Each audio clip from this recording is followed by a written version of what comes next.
Okay, so we have a brand new category that we're excited about here at New Current, and that is smart locks. Yeah, for sure. Like most product categories, you have a consumer side and like a corporate or enterprise side that these can both be super useful for. Yep. On the consumer side, you can think of folks who have Airbnbs or vacation homes, and they want to give a code to their grandson or their granddaughter or whoever. Or just like a shed in the backyard, Yeah, or at yeah. their cottage or Yeah, something where yeah. they're not there most of the time. Yeah, and Yep. just knowing who's coming and going, or Yep. at a workplace, you want to know, hey, when are employees leaving, making sure folks are leaving on time, or students, or anything like that.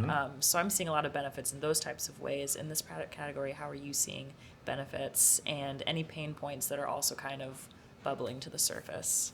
Sure. So first of all, I think one of the things we hear from a benefits perspective, just to hit that one more time, is access control is a really big deal, especially from a corporate perspective. But it also does it matters for small businesses too, like you mentioned, like Airbnbs.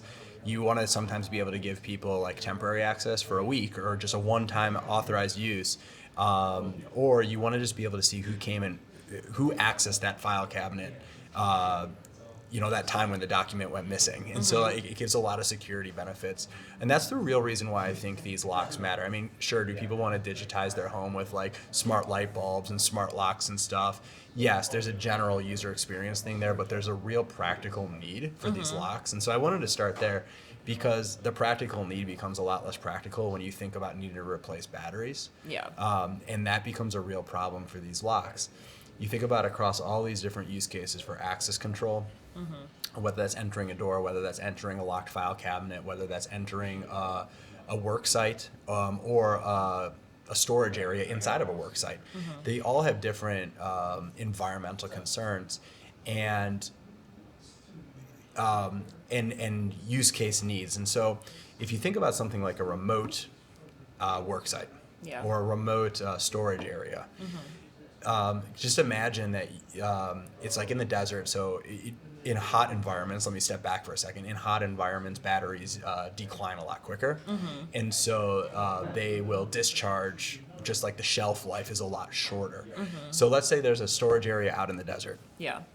And you're a worker, you're assigned to go out there, take out the lawnmower or whatever, probably not in the desert, bad example, take out some kind of like maintenance equipment and do maintenance on the site.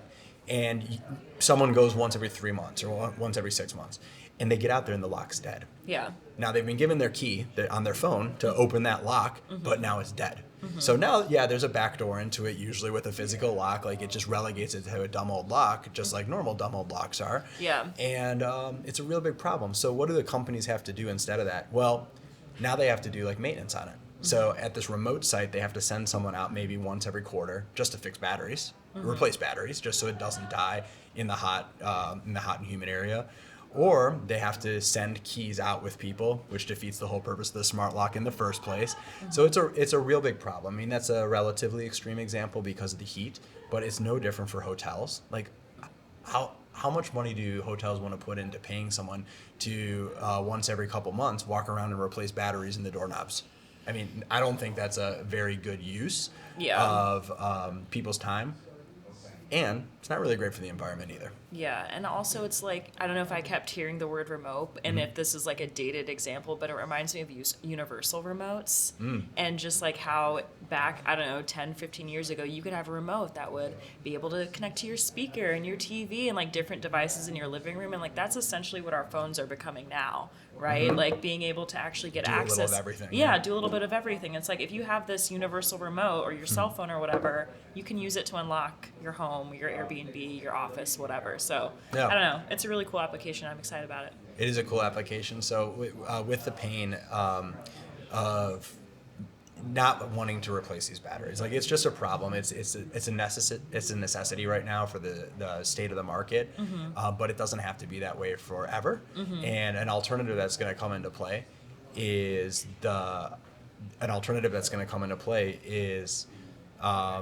being able to have batteryless devices. And so what I mean by that is you can still use your phone to unlock a device, but there's no battery in it. And it's kind of like magic.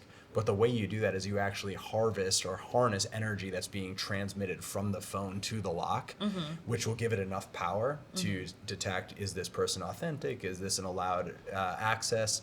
And then it can actually unlock the mechanism, whether there's a motor in there, there's a tumbler in there, whatever that mechanism is. So this is totally possible today.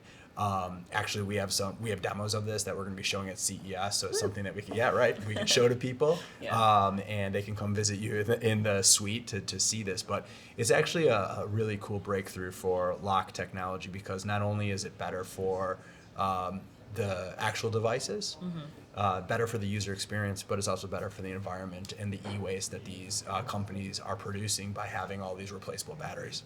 Here, here.